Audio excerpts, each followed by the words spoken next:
Kirsten, the Problem Solving Teacher and Teachers Pay Teachers author.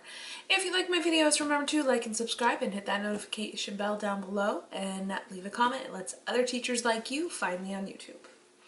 Today we will be talking about, should you make interactive Google Slides for your TpT store? Adding more variety to the type of products you sell in your TpT store can help your business grow. Sometimes, as you try new types of products in different formats for the products that you make, you discover that one or some are really the thing that teachers are looking for. And that can be the thing that helps your store take off in a whole new direction. Sometimes that is what helps your store get really huge, bigger than you ever dreamed. But you have to try new things. So what are interactive Google Slides? Interactive Google Slides is just a fancy way of saying that students can complete their work in Google Slides, and usually those slides involve more than typing the answers to questions. Interactive Google Slides is a way for students to learn to complete their work in a more engaging way. The only limit on interactive Google Slides is those of the program and your creativity. So when you're considering who interactive Google Slides are good for, what age group, that can be a tricky question. Interactive Google Slides can be used for all age groups across many subjects. The seller and the teacher need to make sure the content works well for the students, but really it can be used for anybody because every student can benefit from having more interactive learning experience, more than just questions and answers. Reading questions and getting answers is just repetitive. It gets boring. Students can easily space out, do the minimum amount of work, or avoid actually learning the material. When teachers change the assignment to be different from the usual, it forces students to engage, break their habits, engage in different ways, and just become more part of their learning. Anytime a habit is broken, it requires more thought and more engagement. That's just the way it is. They've done lots of studies on that. Interactive Google Slides can support teachers in coming up with ready-to-teach engaging assignments, because trying to come up with it trying to make every assignment you teach engaging is really difficult. However, if you can access some ones that are already there that teach the material you need, it can save teachers a lot of time and energy and help them reach their students better. Alright, so we are going to talk about 4 types of interactive Google Slides that I've seen. This is by no means the limit on what you can create. As teachers see a need for a lesson to help students understand their work, they can create new kinds of lessons. Maybe there are types of lessons out there that you've seen that I just haven't seen yet. If you are new to TpT, then these are just TpT Google Slides. These are just some ideas on the types of lessons that you could teach. Do not limit yourself. There are so many more possibilities out there. First, question and answer interactive Google Slides. These are like typical worksheet assignments. Students can read and answer questions related to their work. They might include a chart to fill out. These are simple and basic, close to what the student might expect on worksheets, just in a digital format. There's nothing wrong with making these. It's still, because it's not a worksheet format and students are navigating through Google Slides, it still forces them to engage a little bit differently, but it's kind of the usual. All right, hidden picture interactive Google Slides. Hidden picture interactive Google Slides are really fun. You could do it in Google Slides. I've seen a lot of teachers do it in Google Sheets. Either format is fine. No matter what, the kids are gonna have fun with it. I have seen them used for math lessons, but they could also be created for other lessons too. There's no reason to limit yourself. Students solve a problem or answer a question. When the student types the correct answer, part of a picture appears. So like, it's like the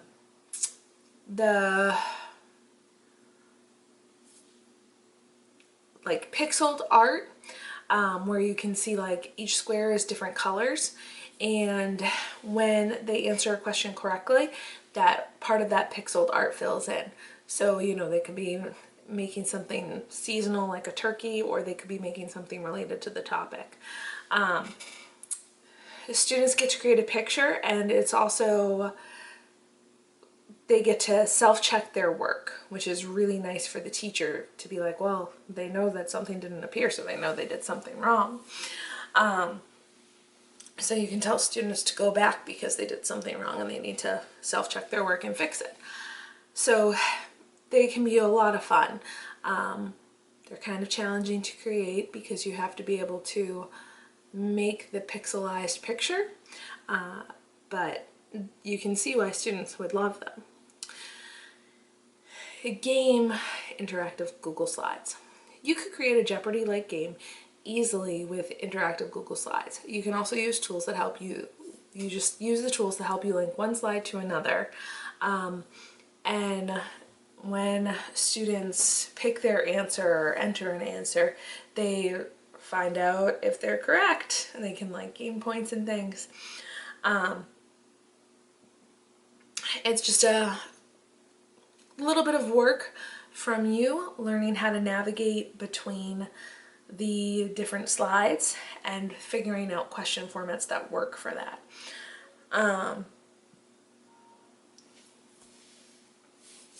So I don't know about you, but my favorite times in high school, middle school were when we got to do a review day. First of all, because it was fun and different, but also because I was the type of kid who would like be like, well, she put this on the review, I know it's going to be on the test, so I would take notes because I knew that it was really going to support me in the test. So special games like that can be fun, and they can really help students like focus in on what they need to study. All right, the last type of interactive Google Slides is moving clip art Google Slides. I've seen some incredible games or just worksheets in which students can label a map or move aliens around to show their math problem. You can also use clip art and words that can move around the page so that students can arrange their work, and it seems like a little bit more of a game because they're just moving things around instead of typing or writing answers on a paper worksheet.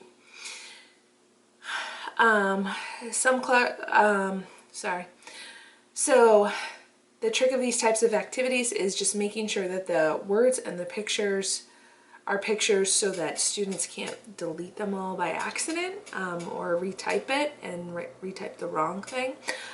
So if you just save that text box as a picture and then insert it, it saves the teacher a lot of trouble from having to like fix everybody from, hey, you deleted that again, which is a pain in the butt. So that is really kind of key with these, to make sure that the students aren't just going to delete the words you typed. You also want to take advantage of any settings of setting any large images. So, you know, like that big part that you don't want anybody to delete, touch, move around, do anything like that. You want to set that as the background, and that's going to save a lot of frustrations also. All right.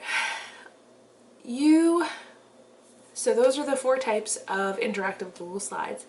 As you make interactive Google Slides, you need to consider copyright issues. If you are using clip art as a movable piece in your Google Slides, you need to make sure that the creator of the clip art allows their work to be used as movable pieces.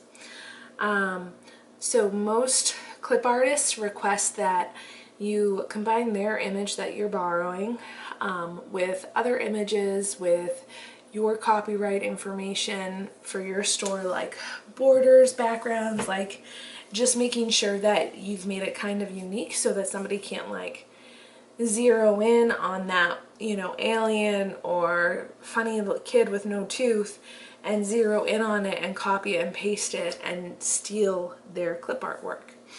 So that's why it's important that you check the clip artist's terms of use, and then you can also, if you can't find it in their terms of use, which most clip artists have, like, make that readily available. But if you can't find it, then you can also contact the clip artist and check with them and see if they're okay with it. But when it comes down to it, when you are creating interactive Google Slides or another activity where people might be able to access part of another person's work, you need to make sure that you're using their work the way they want to. Alright, so just be careful, consider copyright issues as you make your interactive Google Slides. Alright, if you haven't made any interactive Google Slides yet, I hope this video helps you get started and gave you some ideas about what you can do. And if you have any questions or comments, I'll leave it in the, let me know, like leave a comment, and I will talk to you later. Have an awesome day.